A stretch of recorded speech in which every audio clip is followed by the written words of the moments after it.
A traveller stepped into Street Mary Mead, yet no one saw him arrive. The evening coach stopped. A single man stepped down. He carried a green suitcase, a brown parcel pressed under his arm. He looked around quickly, eyes sharp, movements careful, like he wished to see but not be seen. Albert Rudge watched from the bar. Years of running the Blue Boar made him notice details. He noted the man's pale face, the neat coat, the silence. Elsie, his daughter, also stared. She saw the man's fingers shake slightly. She noticed his shoes were polished. She judged him nervous. Her instincts never failed. The man entered the inn. His voice was quiet. "I need a room." Albert nodded. "Room 3 is open." Quiet, looking out over the backgrounds. The man's reply came fast. "Yes, room 3. That will suit me." Albert brought the ledger. The man signed. Jameson. Address. The Laurels, Paddington. His hand was steady but slow, as if recalling each letter with effort. Albert charged 7 and 6. Jameson paid in silver coins. Each coin counted carefully. Not one wasted. Miss Marple sat near the fire. Knitting needles clicked steadily. She lifted her eyes. She saw what others missed. The umbrella Jameson carried leaned against the wall. The evening had drizzle, but the fabric was dry, very dry. That caught her attention. Albert guided Jameson to the stairs. The stranger moved lightly for his age. His shoes made almost no sound. Strange, Marple thought. Elsie stepped forward. "Do you need anything else, sir?" Jameson hesitated, then lowered his voice. "Yes," he said. "I wonder if you might have a little gummed paper, the kind used for sealing parcels." Elsie looked surprised. "Of course. Father keeps some behind the bar. I'll bring it up shortly." Jameson nodded. "Thank you. That will be useful." He turned and went upstairs. Footsteps faded. The inn grew quiet. Marple did not stop her. Knitting. But her mind caught on that request. Why gummed paper? Why so precise? Why at night? Albert muttered to Elsie. "Nervous sort of fellow." Elsie agreed. "Did you see his hands?"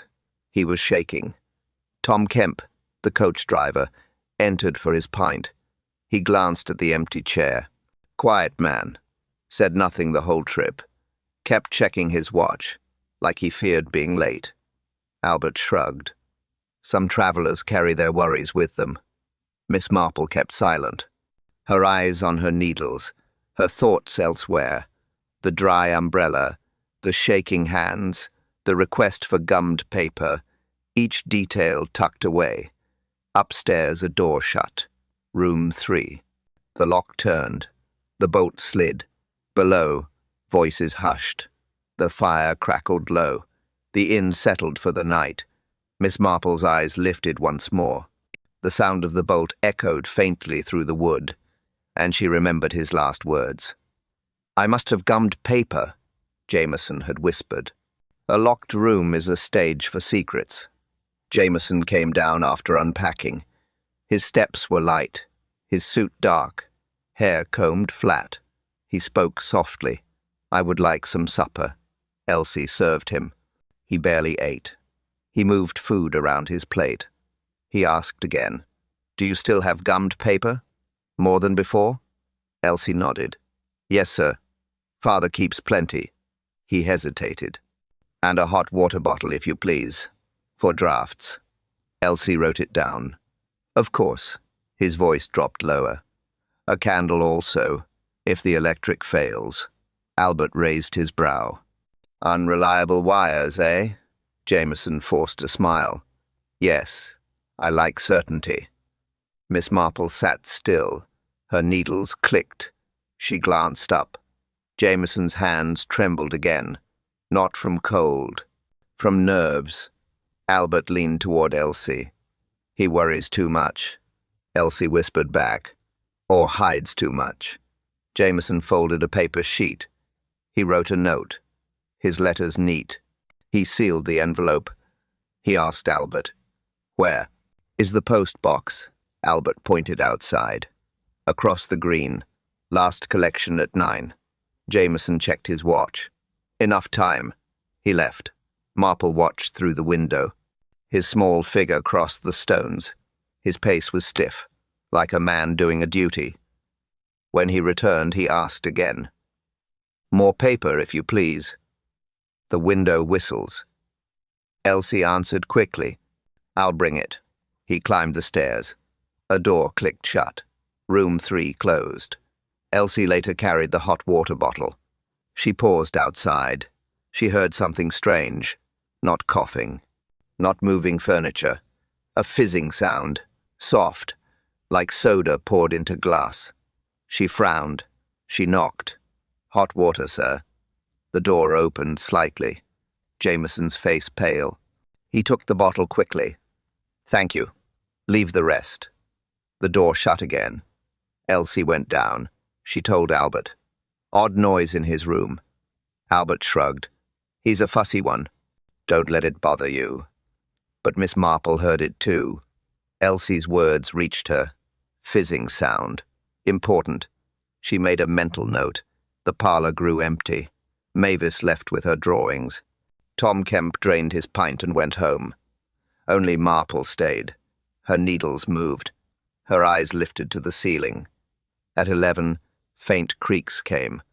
Boards above her head. Then a thud. A window shutting. Silence followed. She packed her knitting. She wrapped her shawl. She paused near the stairs. She listened. Stillness. But her ear caught something. Faint. A whisper of movement. Not loud. Almost hidden. She stepped outside into the night. Her eyes narrowed. She thought of the dry umbrella. She thought of the shaking hands. She thought of the paper-sealed windows. The inn fell quiet. The air held weight. Marple glanced up at the upper floor. Room 3 stood sealed, bolt firm.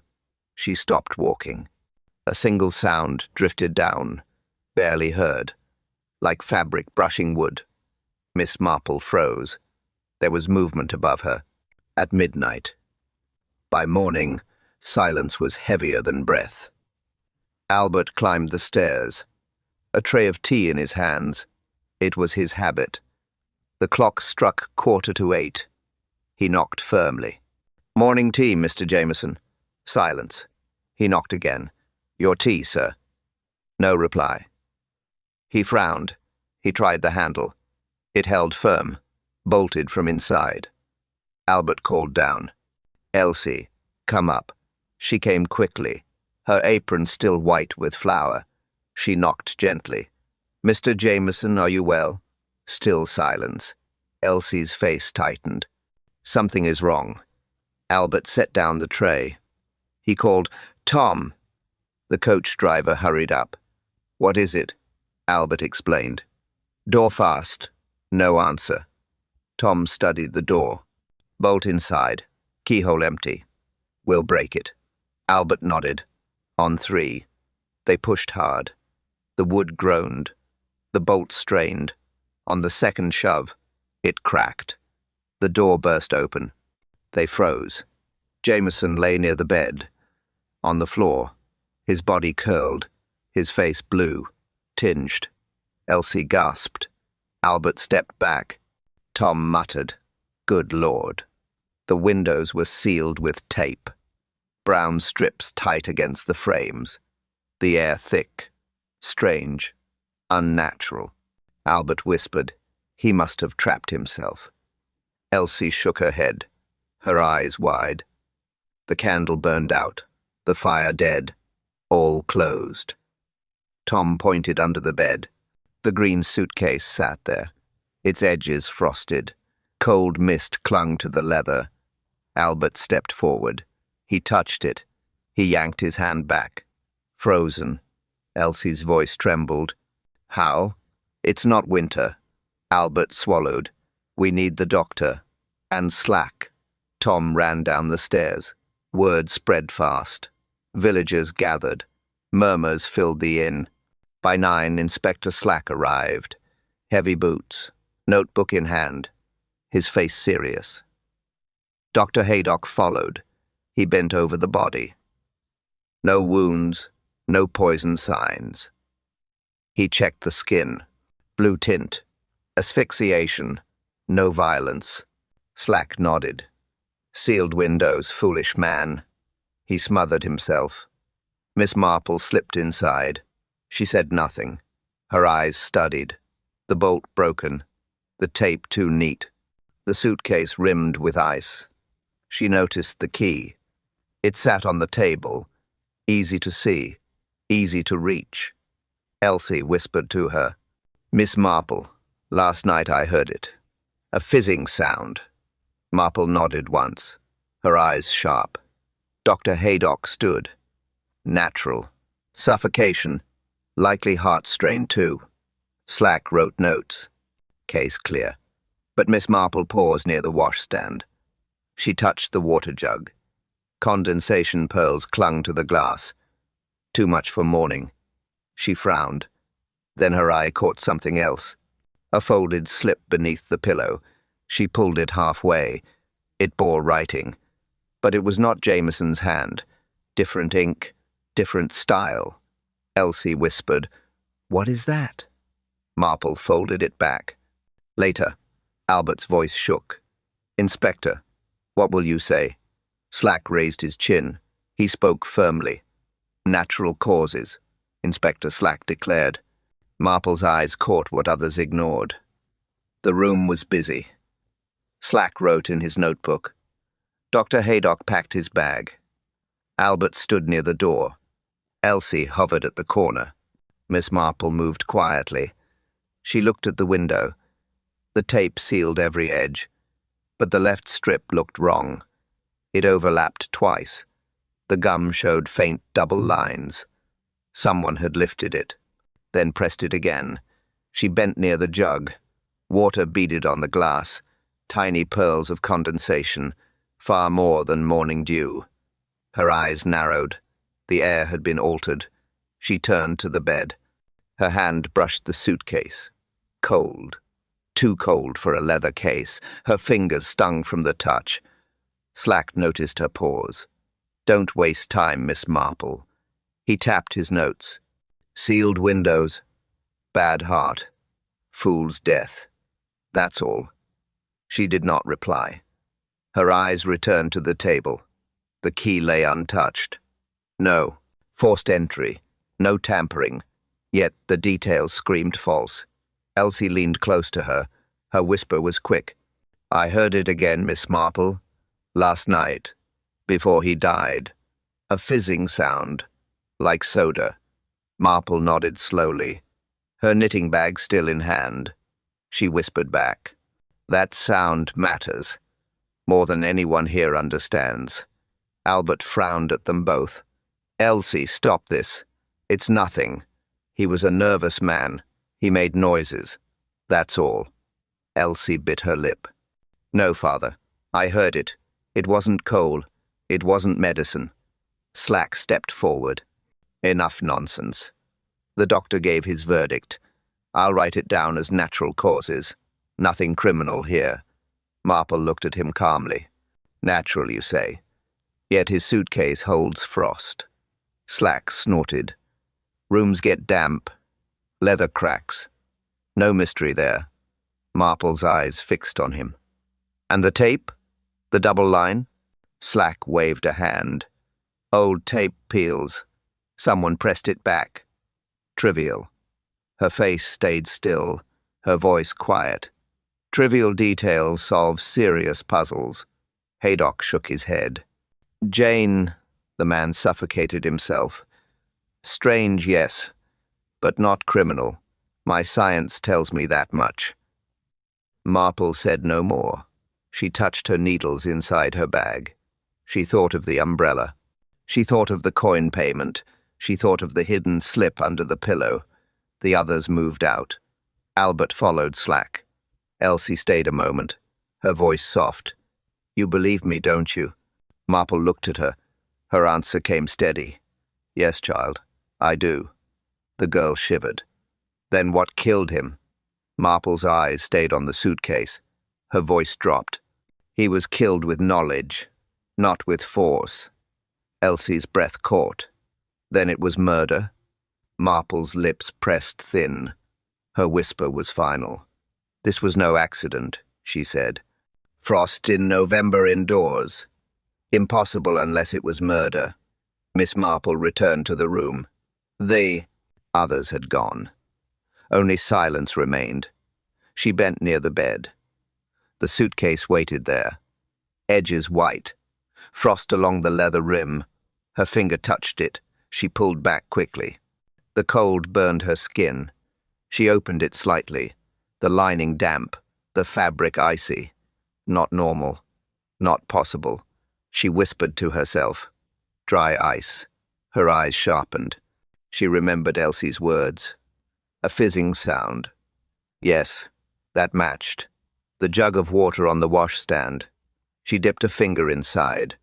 The taste on her tongue, sharp, like soda, gas inside. Her suspicions grew. This was no sealed room accident. It was planned. Downstairs she found Tom Kemp.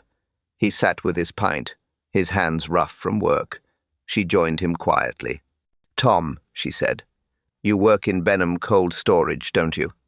He nodded. Part-time, a few shifts. Why? Tell me, do they sell ice? Tom grinned. Not just ice. Dry ice. Keeps fish and meat solid. No water mess. Strong stuff. Her eyes lit. And how does it work? It smokes when it melts. Fizzes too. Turns straight into gas. Cold as death. She asked. Dangerous? He frowned. In small boxes, no. But in closed rooms? Very. Gas settles low. Pushes out air. Can choke a man. Her hands tightened on her knitting bag. The pieces clicked in her mind. Tom kept talking. We sell it to fish drivers, butchers, even ice cream men. They pack it in paper. Holds all night. She looked at him closely. Anyone from the Blue Boar ever buy it? He shook his head. Albert never did. Keeps ale cold the old way. Pond ice, cellar walls. She pressed further. Then someone else must have brought it in. Tom shrugged. Possible. Many pass through. We sell plenty. Miss Marple leaned back. Her thoughts deepened. Someone had carried dry ice here. Someone who knew what it would do. Then Tom added carelessly. We sometimes wrap it in the Benham Gazette. Easier to carry. She stilled. The slip of paper under the pillow flashed in her mind. Different ink. Different hand. Could it have been wrapping? Not a note at all, but a piece of packaging. Her pulse quickened. If so, the killer had touched it, left it behind by mistake, and hid it under the pillow when arranging the scene. She said nothing. She only nodded, her face calm, but inside, she knew. The frost, the fizzing, the gas, all connected. Albert thought it was natural. Slack thought it was foolishness. But she now had proof. She whispered, this was murder by science. Tom leaned closer. You mean dry ice killed him? Her eyes did not move, her voice low. It releases deadly gas, she said. A flame tells the truth better than a doctor. Miss Marple entered the room alone. She carried 2 small candles. She carried a box of matches. She placed one candle on the floor. She lit it. The flame wavered. It flickered. It struggled. Within a minute, it died. She struck another match. She relit it. The same thing happened. The flame choked. Then it vanished. She stood still, her eyes fixed on the dark wick. She said softly, gas heavier than air. She turned to the mantel.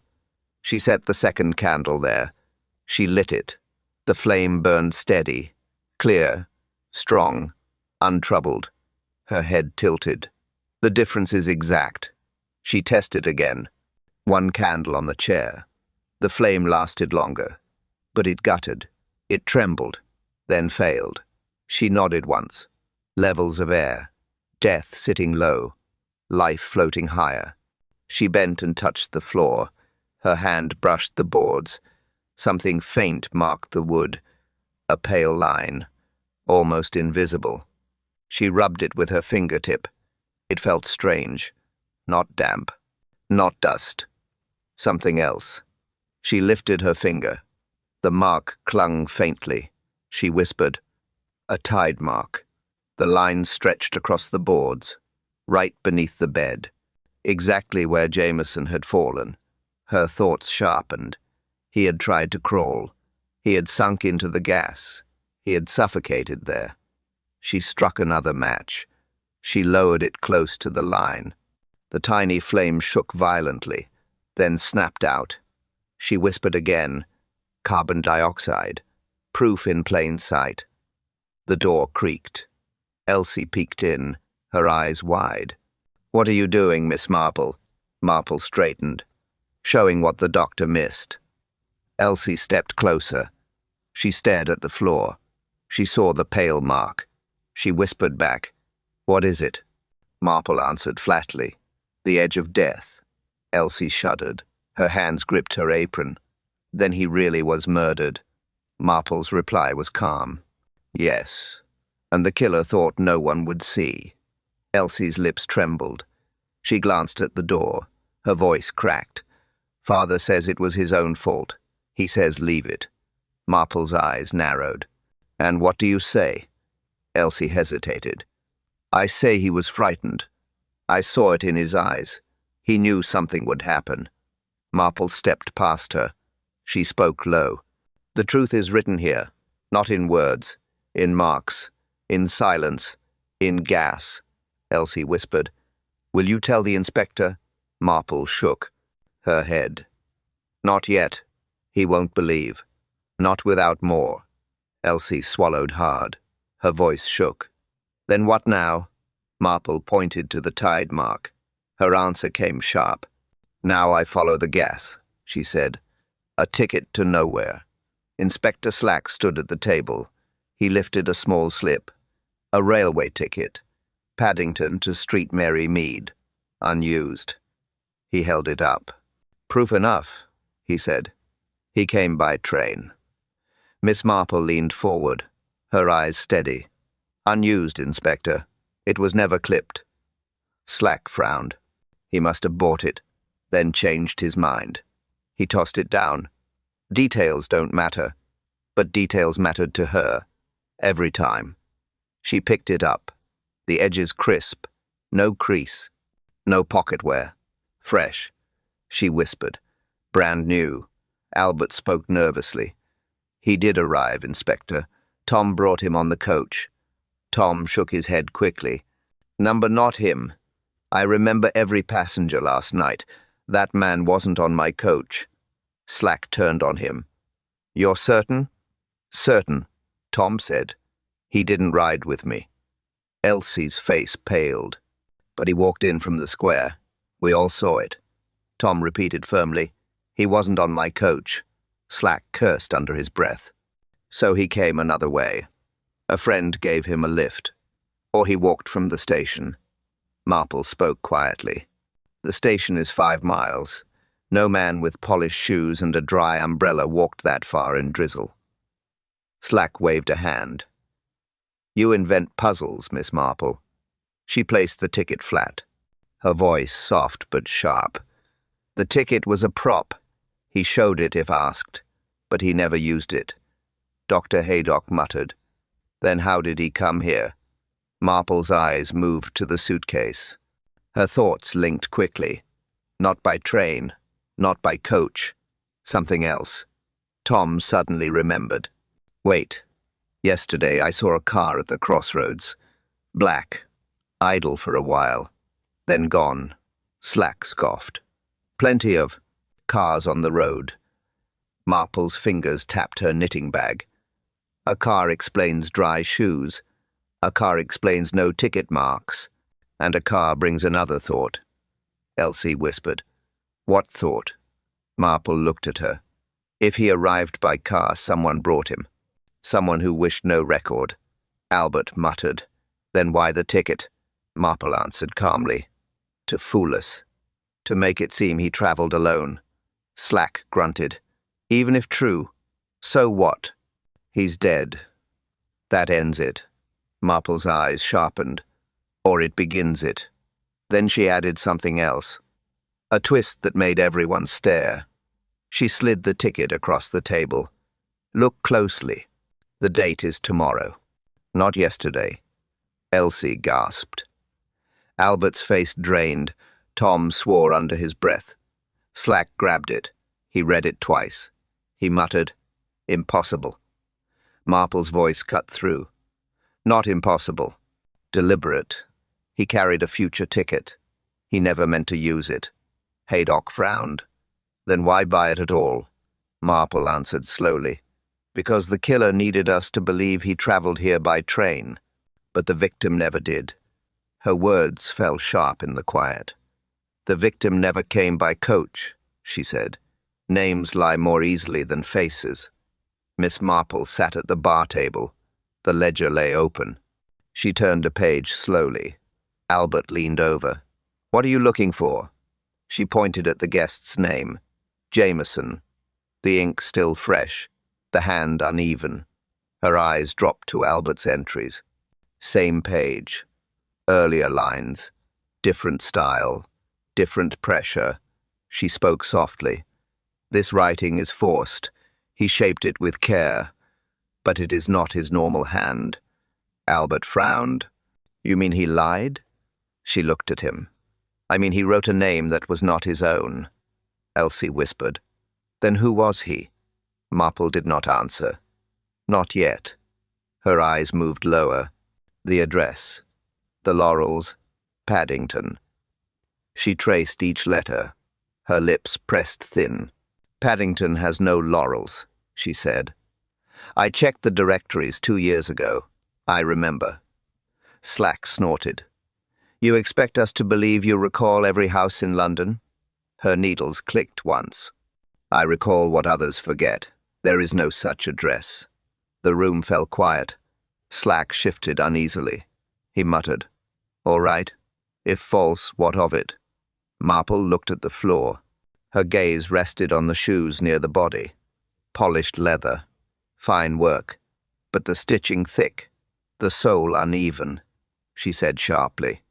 Those shoes were mended by hand. Not factory. Cobbled in this very village. By Mr. Cottle. Elsie gasped.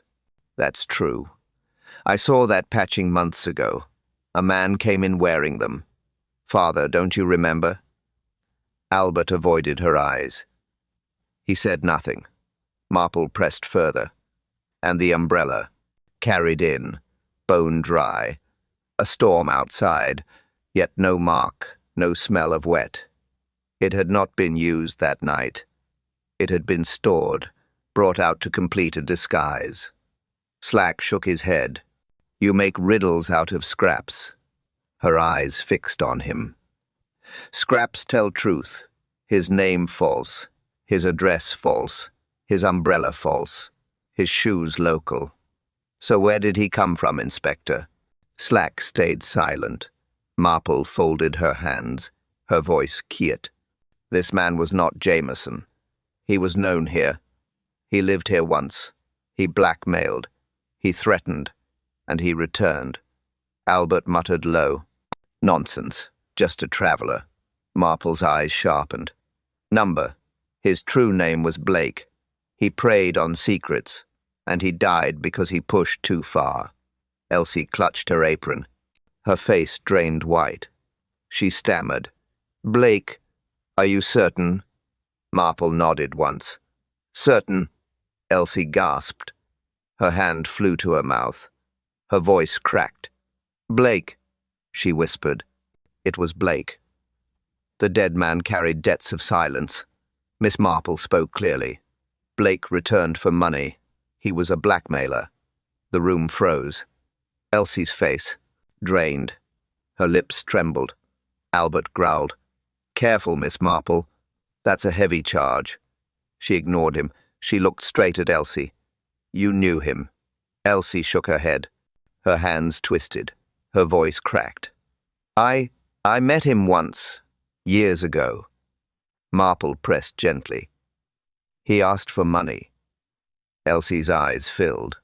Yes, he said he would tell. About me. About Tom. Tom stiffened, his pint halfway to his mouth. What about me? Elsie looked down. He saw us together. He wrote letters. Said he'd tell father. Said he'd tell the Gazette. Tom swore under his breath. Slack leaned forward. The Gazette? What nonsense is this? Marple answered. Blake threatened exposure. He knew the editor. He promised scandal in print. It was his method. Dr. Haydock nodded grimly. I remember whispers years back. People suddenly paid debts. Always quiet. Always after Blake visited. Elsie's voice broke again. He said he'd ruin me. Said I'd lose Tom. Said father would throw me out. Albert slammed a hand on the bar. Enough. Don't repeat his filth. But Miss Marple did not stop. He blackmailed others too. Mavis Reed. Her art lessons in London. A patron. A scandal hushed. Mavis paled. Her sketchbook slipped from her hand. Her voice thin. How do you know? Marple's eyes were calm. Because he wrote the same way.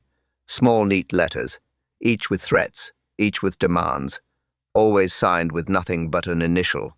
Mavis whispered. I paid him. Every shilling I had. Slack scratched his chin. So the motive is clear. Any of you could want him dead. Marple shook her head. Not any. One most of all. Her eyes moved back to Albert. His jaw clenched. His hands gripped the counter. Then the twist came. Marple laid the slip of paper on the table. The one found under the pillow. Not a note. A torn piece of newspaper. She pointed at the print. From the Benham Gazette. The classified section. A half advertisement. Albert stared at it. Tom leaned closer. What of it? Marple answered slowly. This piece matches a page I saw last week. A notice withdrawn before printing. Someone paid for silence. Someone local. The room stirred. Elsie's breath caught. Mavis's hand shook. Tom's face turned red. Slack barked. Who paid it? Marple did not answer. Her eyes studied Albert. His hands trembled against the wood. Not from age. From fear. She spoke low. The paper tells us his last target. He carried proof of one final debt. That debt was here, in this inn. Albert's face hardened. His lips pressed tight, but his hands shook harder. Albert's hands trembled when Blake's past was revealed. A locked door is never truly locked. Miss Marple stood in room 3. Slack crossed his arms. Albert lingered by the doorway. Elsie clutched her apron. Marple pointed at the bolt. It looked solid, but appearances deceive. Slack frowned. We broke it down ourselves. Bolt was firm. She nodded. Yes, firm, but not impossible. From her bag she drew a small spool. Twine. She drew a scrap of cellophane and a stub of wax. Elsie gasped. You carry those things? Marple smiled faintly. One learns to be ready. She set the bolt open. She pressed warm wax against its edge. She let it harden. She tied twine to the bolt's knob. Slack leaned closer. What is this foolishness? Marple ignored him. She slid the twine outside the gap of the door. The cellophane flattened it, so the door shut smooth. She closed it. The bolt remained pulled forward. Slack checked it. It's locked. Marple's eyes glinted. Is it? She tugged the twine. Slow. Steady. The bolt slid back. The door opened clean. Elsie clapped a hand to her mouth. Tom muttered a curse. Albert stared, silent. Slack grabbed the bolt. He shook it hard. It worked. But how? Marple answered, softly. Cellophane kept the twine hidden. Wax held the shape. When pulled, the bolt drew back. The door opened. Then the killer could leave. Later, the bolt slid shut again when nudged. All looked sealed. Slack's notebook fell to his side. His face turned red. You mean the room was not locked at all? Not locked, Marple said. Only dressed to seem so, Elsie whispered. Then someone came in after he was dead. Marple shook her head. Someone killed him, then used this trick to leave. The scene was staged before anyone entered. Albert's voice cracked. But we saw it. Bolt firm. Tape tight. Marple pointed at the tape. Replaced. Peeled once, then pressed again. Too neat. Too deliberate. Slack tried to recover. Any clever fellow could do that. But who had time? Marple's eyes fixed on him. The one who had access to wax, to string, to paper, and above all to the victim's trust. Elsie trembled. Then it was murder. And the door tells us so. Marple gave a small nod. Yes, murder, with planning, with science, with deceit. Slack rubbed his temples. He muttered low. This case grows darker every step. Marple looked at the bolt once more. She spoke in a voice sharp and final. The killer staged the room after death, she said. A door that closes, yet never locks. Miss Marple walked to the cellar door. Albert followed slowly. Slack trailed behind, frowning. She touched the latch. Her fingers paused. She pressed lightly. The latch gave way, no resistance. Albert muttered, It locks. She shook her head. It pretends to lock. Slack pushed forward. He tested the latch himself. It looked firm. It clicked shut. But with a gentle push, it opened. Marple held up her hand. Wax. Slack squinted. Wax. She bent close. On the iron edge lay a faint smear. Pale. Soft. Sticky under her nail, Elsie whispered. Then it was never truly locked. Marple nodded. Not locked. Only made to look so. A child's trick, but clever enough. Slack growled. Why here? What's the point of that? Marple answered calmly. Because the killer needed freedom. He passed through this door. He left it looking fastened. No one would suspect. Albert's voice was sharp. You accuse my inn? My cellar? Marple's reply cut firm. I accuse no building. I accuse the one who touched this wax. Slack rubbed the smear between his fingers. It is fresh. Still soft. Elsie stepped forward suddenly, her eyes wide. I remember something. Blake, Jameson, he asked me about this very door. He said, Do you let in much night air? I thought it strange. I laughed. He smiled, but not kindly. Marple's eyes sharpened. Important. He spoke of night air. He wanted to know about drafts. He wanted to test how this door worked. Albert's face darkened. Enough of this talk. Guests ask odd questions all the time. Marple ignored him. She pointed at the hinges. They shine more than the rest. Someone oiled them. Recently, to make no noise. Slack grunted. So he could move freely. Open. Shut. No sound. Marple nodded. Yes. While others slept, the killer moved. The wax kept suspicion away. The door seemed locked when it was not. Elsie bit her lip. Then the cellar was part of it, but why? Marple spoke softly. The cellar is cool. A place to store things. Dry ice, for example. Slack stiffened. His eyes darted to Albert. You keep wax here, you keep supplies. Do you also keep ice? Albert barked. Number. Never. Marple said nothing. She only studied his trembling hands. Elsie turned to her father. Why does she find wax here, then? Albert's face grew red. He snapped. Old wax, left from years ago. Marple reached into a crack. Her fingers pulled a thin curl. It broke clean. Fresh. She turned to Slack. Years do not leave wax. Soft. Slack muttered. She's right. Someone touched this no more than a day ago. They moved back to the bar. Albert stood behind it, stiff. Marple's eyes scanned the shelves. Bottles. Glasses. Tins. Then she saw it. A small round tin, the lid open, the wax smooth, a fresh thumbprint on top. Her voice cut the silence. The wax tin behind the bar was used last night. Cold leaves a warmer trail than fire. Miss Marple knelt by the suitcase, her hands careful. She pulled out a folded sheet. Not cloth, not paper, fish wrapping. She held it up. Printed letters faint. Benham Cold Storage. Elsie gasped. That's where Tom works. Tom stepped forward, his face stiff. I load boxes there. Yes, but I never sold any to him. Marple's eyes narrowed. Then how did this paper reach his suitcase? Slack shifted impatiently. It proves nothing. A man could pick it up anywhere. Marple shook her head. Number fish paper does not wander into an inn. It carried dry ice. That dry ice sat in this suitcase. It melted. It killed him.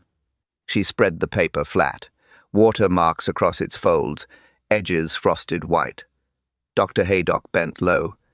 He sniffed the fabric. Sharp scent. He nodded slowly. Carbon dioxide, he said. Dry ice. The gas suffocates. Heavy, sinks low. A man breathing it falls unconscious before he knows. Slack frowned. Then, it was no accident. Marple answered firmly. No accident. Someone placed it here. Someone knew it would suffocate him in minutes. Elsie whispered. But who would know such a thing? Tom muttered. Anyone who worked near cold storage. Anyone who saw it used. Marple's eyes cut to him. And anyone who handled this paper, Tom swore. You think I gave it to him? Never. I swear it. Slack barked. We'll see. Marple ignored them. She slid the suitcase aside. The floor beneath gleamed faint. A white ring traced its outline. Frost. Still. Damp. Her voice sharpened. This ring shows the ice sat here long. It melted through the night. The gas filled the room. Haydock nodded again. Yes, I see it now. Cause of death clear. Suffocation by gas. Not natural at all. Slack slammed his notebook shut. Then it's murder. Cold and careful. Marple stood, her knitting bag at her side. She looked at the ring again. Then she bent lower. Her fingers touched a scrap caught in the frost. She pulled it free. It was another piece of wrapping. But this one was different. On its corner was a smudge. Not water. Ink. Red ink. She studied it. A single half-printed word. Cla. She held it to the light. It came from the Gazette Press. Same paper Blake used for blackmail notes. Elsie froze. That means the killer used Blake's own material. Marple's voice dropped. Yes, he was killed with the very tools he once used to threaten others. Slack stiffened. So the killer had access not only to ice, but to Blake's blackmail papers too. Albert's face darkened. His hands shook. Stop this nonsense. It's guesswork. Marple stood. Her eyes stayed cold. Her words cut sharp. The frost ring beneath the suitcase has not yet melted, she said. Everyone had seen Blake, but only one feared him most. The villagers gathered again. Slack demanded answers. Marple stayed silent at first. Mavis Reed broke it, her hands tight on her sketchbook. I spoke to Elsie, the night before Blake died. She seemed troubled. Slack turned. Troubled how? Mavis hesitated. She said Blake had hinted at something she must pay for. She begged me not to tell anyone. Elsie flushed. Her eyes lowered. I was frightened. He said he would expose me. I didn't know what to do. Albert barked. Enough. This has gone far enough. Mavis shook her head. He frightened her. I could see it. He spoke of printing, of letters. He wanted her. Money. Slack scribbled notes. Another motive. Another reason. Tom Kemp stepped forward. I remember something too. Blake asked me about roads, routes in and out of the village. Said he wanted to know which paths were quiet, which lanes stayed empty at night. Slack raised his brow. What did you tell him? Tom shrugged. I told him the back lane by the mill was quiet. He seemed pleased. Too pleased. Marple finally spoke. He wanted a secret way in and a secret way out. That is why he asked. Albert snapped. Speculation. But Slack's eyes narrowed. Not speculation. Planning. He meant to leave after squeezing more money. But he never left.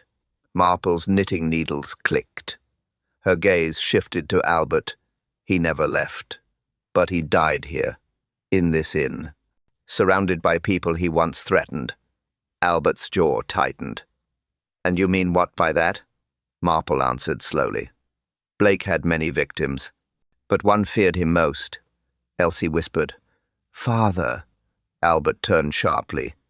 Silence, Elsie. Slack looked between them. You knew him, Albert? Albert muttered. He stayed here years ago. Caused trouble. I threw him out. That's all. Marple's voice cut in. But he returned, and this time he demanded more. He demanded in writing. The Gazette paper proves it. The wax proves it. The cellar proves it. Albert's hands shook. He clenched them against the bar. You twist every scrap into guilt. Marple did not waver. Truth is plain. He blackmailed your daughter. He threatened your house, and he made you desperate. Elsie cried out. Father, please tell them. Albert's face darkened further. Slack moved closer, his notebook ready.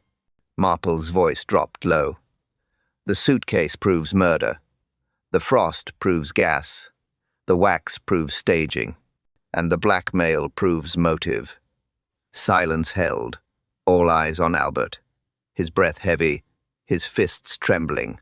Marple set her needles aside. Her words came sharp. The murderer lived inside these walls, she declared. Truth weighed heavier than silence. Albert stood behind the bar, his jaw set, his fists tight. Elsie stood near him, her face pale. Her lips trembled. Slack pointed at Albert. You had access, you had wax, you had paper, you had motive. Albert snapped back. Motive? I kept an inn. I welcomed a traveller. That's all. Marple spoke quietly. But the traveller was not Jameson. He was Blake. And Blake ruined people, including your daughter. Elsie gasped. Father, please don't deny it. He threatened me. He wanted money. He said he'd shame us. Albert turned sharply. Elsie, enough. You'll say no more. Slack stepped closer.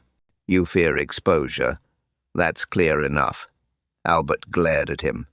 I fear nothing. I only fear lies told by gossipers. Marple's eyes fixed on him. The frost proves science. The wax proves staging. The tape proves deceit. And the fear in your daughter proves motive. Albert's voice rose.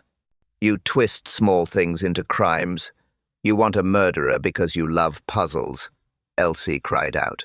Father, please stop. She is right. I heard Blake's words. He would not stop. He wanted more and more. Albert's hand slammed the bar. He deserved no less. He poisoned lives. He deserved to be gone. Slack lifted his pen. You admit it then? Albert froze. Number, I admit nothing. I only speak truth. But murder. Number, he killed himself with foolishness. Slack nodded firmly. Exactly. The doctor said suffocation. He sealed himself in. Fool's death. Accident. That's my report. Marple's voice cut in. Not accident. Murder staged to look like accident. The wax, the bolt trick, the dry ice, these are not chance. Slack frowned. You exaggerate. You build castles from smoke. Marple shook her head. No smoke, only facts. And they lead here. Elsie's eyes filled with tears. She whispered, Father, I can't bear it. Please tell them the truth. Albert's face hardened. My truth is silence. I say nothing more. Tom muttered from the back. Silence proves guilt. Albert shot him a glare. You mind your tongue, driver. Slack looked uneasy. He scratched his chin. Still thin for a charge. A jury would laugh. No knife. No poison. Just theories. Marple's gaze never moved. She spoke slowly. You think thin? Then you have not seen the last piece. The one proof that cannot be denied. Albert's head jerked up. His face stiffened. His hands trembled. Elsie whispered, Miss Marple, what proof? Slack snapped. If you have it, speak now. Marple straightened, her voice calm but firm. I will, for this case is finished. The killer left one sign too large to hide. Everyone stared. Albert's eyes darted left and right. His face drained. Marple said sharply, I have the final proof. A killer hides behind duty. The room waited. Miss Marple stood steady, her eyes fixed on Albert. She spoke calmly. Blake died by murder, not by chance, and the murderer was Albert Rudge. Slack blinked. Albert, the innkeeper? Marple nodded once. Yes, he had motive. He had method. He had access. Albert's fists clenched. Lies. You invent lies, Marple continued. Blake threatened Elsie. He wanted money. He wanted more every time. He would have ruined her. You could not allow it. Elsie cried out. Father, is it true? Did you? Albert shook his head hard. Number never. I kept you safe, Elsie. But I did not kill him. Marple pressed on. The method proves it. Wax on the cellar latch. Tape pressed twice. The bolt trick with twine. And the suitcase filled with dry ice. Slack muttered. Each piece matches him. He had wax. He had tape. He had every chance. Marple's voice sharpened. And he had reason. He feared Blake's letters would expose Elsie. He feared the village would know. He silenced Blake before the paper printed. Albert shouted, Stop!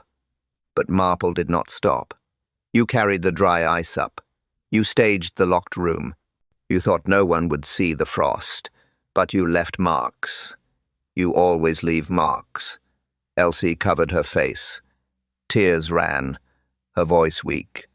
You did it for me, didn't you? Albert's hands trembled. His jaw worked. He could not speak. Slack slammed his notebook shut. Answer her, Albert. Albert's lips parted. But before he could speak, Marple added one more detail. A twist that made the room freeze. She pulled a folded sheet from her knitting bag. The slip from under Blake's pillow. She laid it flat. This paper proves the blackmail. But look closer. On the backside, your own in-stamp. A bill from the Blue Boar. Torn but clear. Gasps broke out. Elsie's eyes widened. Father, that's our stamp. Slack leaned in. It island. Rudge in, plain as day. Marple's words cut sharp. You tore the bill. You used it to wrap the ice. But you forgot. The mark betrayed you. Albert's face drained of color. His fists slammed the counter. Enough. You twist scraps into ropes. But you'll prove nothing. Elsie sobbed.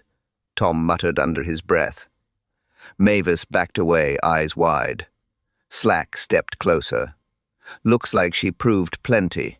Wax, ice, tape. And now your own stamp. It all fits. Albert's chest heaved. His eyes burned. His voice roared. Albert slammed his fist. You'll prove nothing. Denial breaks when evidence speaks. Inspector Slack straightened his shoulders. His eyes locked on Albert. His voice firm.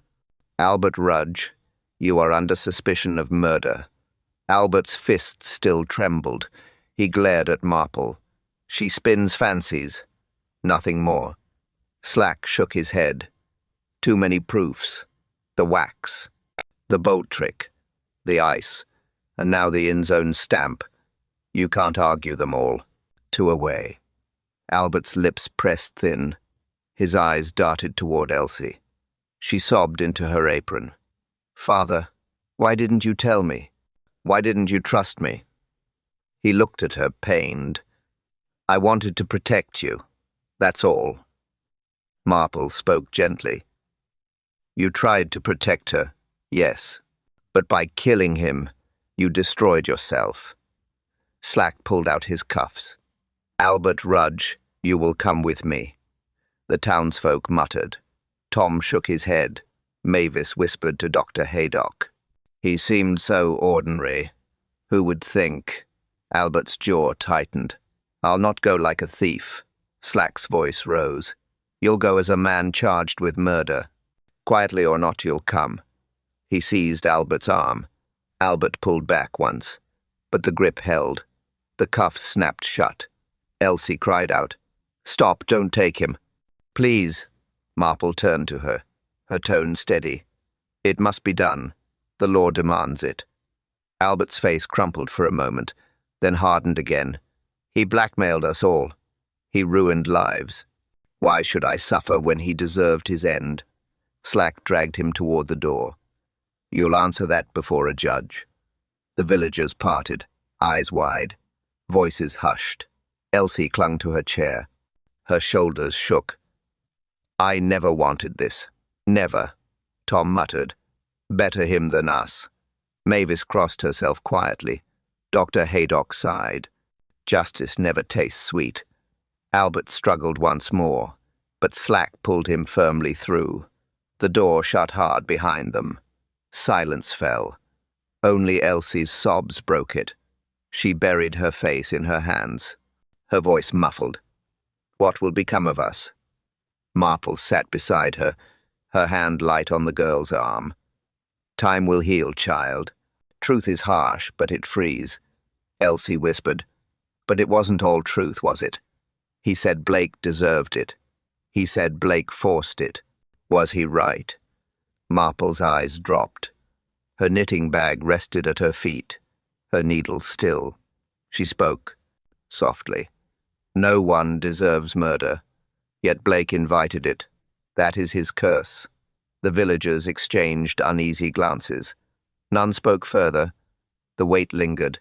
Elsie finally lifted her face. Her eyes red, her voice faint. Then it is over? Marple looked around the room, her gaze sharp again. Her lips barely moved. She whispered, but something remains unsolved. Justice is never simple. Sir Henry Bantry spoke first. He sat stiff, his brow lined. Blake was evil. No one will deny it.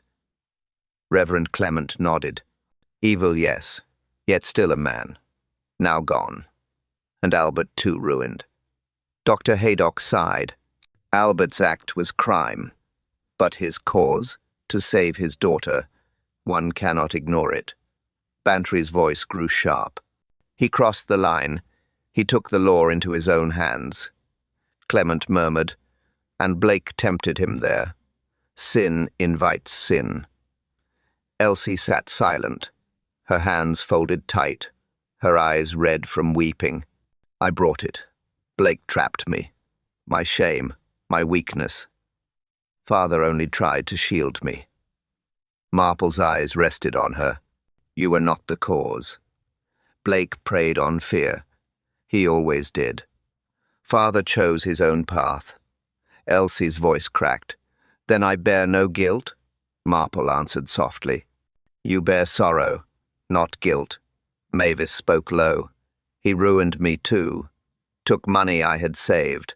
Left me desperate. Perhaps Albert did what we all wished. Slack, still uneasy, grunted. Wish or not, law is law. The jury will not weigh kindness. Only fact. Clement added quietly. And yet what of the village? His ruin stains it. Elsie's shame stains it. The name Rudge will never be the same. Elsie lowered her head. I cannot walk in the street. Not now. Marple laid her knitting aside. You will walk again. Time changes whispers. But truth must be faced first. Bantry leaned forward. And truth is this. Blake's threats touched many. We all breathed easier when he died. But murder leaves a shadow, Mavis whispered, and shadows remained still. The room fell silent. All eyes shifted to Marple, her face calm, but thoughtful. She said quietly, Albert's hand ended Blake's life. But Albert was not alone in fear. Blake's reach was long. He had more names, more debts. Elsie looked up sharply. More? You mean he threatened others too? Marple nodded once. Yes. The slip of Gazette print hinted at more than one account. A second advert never ran. Someone else paid him. Someone still hidden. Slack frowned. You think there's another victim here? Marple's eyes did not move. I think there is another debt unpaid, and Blake's death did not end it. The clock struck. The villagers stirred uneasily. They muttered, but none spoke openly. Marple rose. She returned to her room. She placed her knitting on the table, her thoughts deep, her face grave. Then came the sound, a soft scrape under the door. She looked down. A folded slip of paper slid into view. She bent and picked it up. Her eyes scanned the words. 4 written plainly. Another debt remains. The village breathes, but shadows still linger. Miss Marple sat alone. Her knitting lay still. The inn was quiet now. Albert was taken, Elsie broken, the village unsettled. She thought of Blake, a man who thrived on fear. Secrets his trade, shame his weapon. He ruined lives without touch. He crushed spirits with words. No knife, no gun, just whispers. Marple folded her hands. Weakness drew him power. Silence gave him strength. Each victim paid to hide. Albert fought back, but too late. One wrong act ended him. Justice came, but not clean. Her eyes narrowed. The Gazette slip returned to mind. Not one advert. 2, she whispered. Another victim still breathes. Who? Mavis? Tom? Another villager? One not yet named? She recalled Blake's suitcase. Too many papers missing. Where were they? Who took them? She thought of Elsie's words. He would not stop. He wanted more and more. That was true. He never stopped at one. Somewhere in the village another lived, another who paid, another who feared, and another who stayed silent, her lips pressed thin. The case was solved in law, but not in truth. A shadow remained. She leaned back slowly, her mind steady. Secrets would return. They always did. The flame of her candle trembled. A faint draught touched it. She looked at the door. Her breath paused. A sound followed. Soft, deliberate. A knock. Her hand stilled. Her eyes fixed. The candle flickered again. A knock came at her door.